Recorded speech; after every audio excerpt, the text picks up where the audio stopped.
All right, the next question is about balancing ambitious with everyday life. Hey Cal, this is Sayam from India.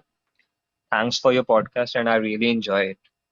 My question to you is that how do you balance ambition with life?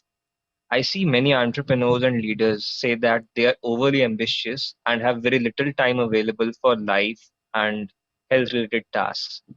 On the other side of the spectrum, I see more people having regrets about not meeting their potential. So, how should we find this ambition life balance? Thank you.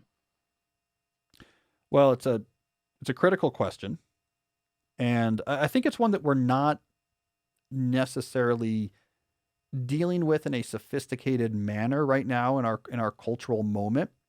The way I read our current moment is that in the first decade of the 2000s, we had a emphasis on crushing it, right? I mean, this was a time where we were especially in American culture, lionizing the new wave of tech entrepreneurs and that burst of the whole like Zuckerberg, Musk, that whole world, Bezos, etc. Right? So we were like into like these people who got after it, up all night, moving fast, breaking things, building fortunes, changing the world. This is also the period of like Sheryl Sandberg and Lean In, and so there's definitely an emphasis of we were pretty activity oriented, and then we whipsawed. So now, more recently, we have the anti-productivity movement. So we've gone hard the other direction, and you know we can look at things like Ginny Odell's book, or which was I always mix it up. It's How to Do Nothing, or I think it's How to Do Nothing, or The Art of Doing. I think it's the How to Do Nothing, and then Chelsea Headley had Do Nothing. There's Berkman's book, which I really enjoy, 4,000 Weeks. Uh, but there's a pushback in the other direction, which was we shouldn't really be doing things like productivity in general is constructed, and depending on who you talk to, you get different extremes on this. So like I think Berkman has a much more milder setup to this, which is just like, hey, in general, we're excited about doing two things, but we set our aspirations too high. And on the other extreme, you know, you have the commentators that think like all of productivity is basically exploitative mythology created by capitalists to, you know, oppress the new digital age proletariat, right? So like it gets pretty extreme, but it's more of let's normalize this idea that the drive to do action is all kind of fake anyways, and just you should be okay just chilling, do nothing, how to do nothing, etc. So we've kind of gone too far the other direction. That's not really working either because humans like to do things and we like accomplishment and we like to make long-term plans and execute them. You can actually point to the specific sectors of the brain that evolved in humans that we don't share with our primate ancestors that actually help us make those plans and reward them. It's what helped our species differentiate. So there's a deeply human aspect of having goals that you then make a plan for and execute and see your intentions being manifest concretely in the world. So just telling people like let's just chill, it's important that we normalize that you don't have to be a superhero, but that doesn't do it either. And I think this question gets right at that tension.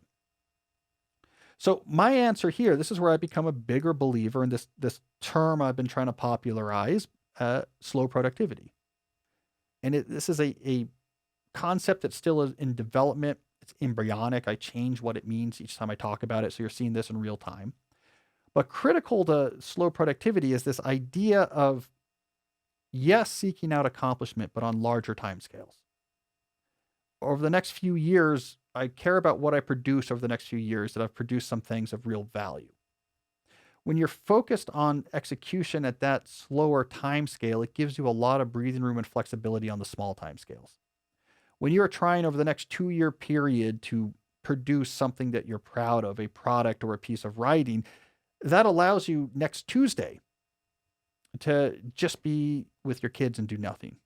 Because on the larger time scale, that one day is not that important. It allows you to have a month where you're really pushing it, and then a month where you're taking a breather, or 3 months where you're just doing research, and a summer when you're at a cabin and writing 6 hours a day. It's seasonal, it's varied, it's diverse. It fits the rhythms of the human condition. Slow productivity feeds into all of that. I think this is probably the ideal setup for satisfying the human desire to accomplish, is that you are working on a small number of important things. And you return to it and you hone your craft and you try to be so good they can't ignore you. But this is work that is diligently applied over long periods of time. And when you look back 5 years later, you're proud of what you produced and you don't care so much about what happened in the last 5 hours. That, I think, is where you get that balance where most people are going to be happy. So how do you introduce this all into your life? Well, again, this is where doing the multi-scale planning is important. Have your semester plan that feeds into a weekly plan, which feeds into a daily time block plan. That semester or quarterly plan, whatever you want to call it, helps you see what you're working on in this big picture for the next 3 or 4 months. And then that can filter into your week where you say, what days do I want to work on this, if any? And then that filters into your day. And it allows you to have clarity, but adapt your execution of that clarity over the realities of what's really going on in your life and the busy times, not busy times, etc. So basically, my advice here is be ambitious, but slow down your execution of those ambitions. Be proud of what you produce 5 years from now, which again is going to require your planning at multi-scale, so you don't just do nothing for months.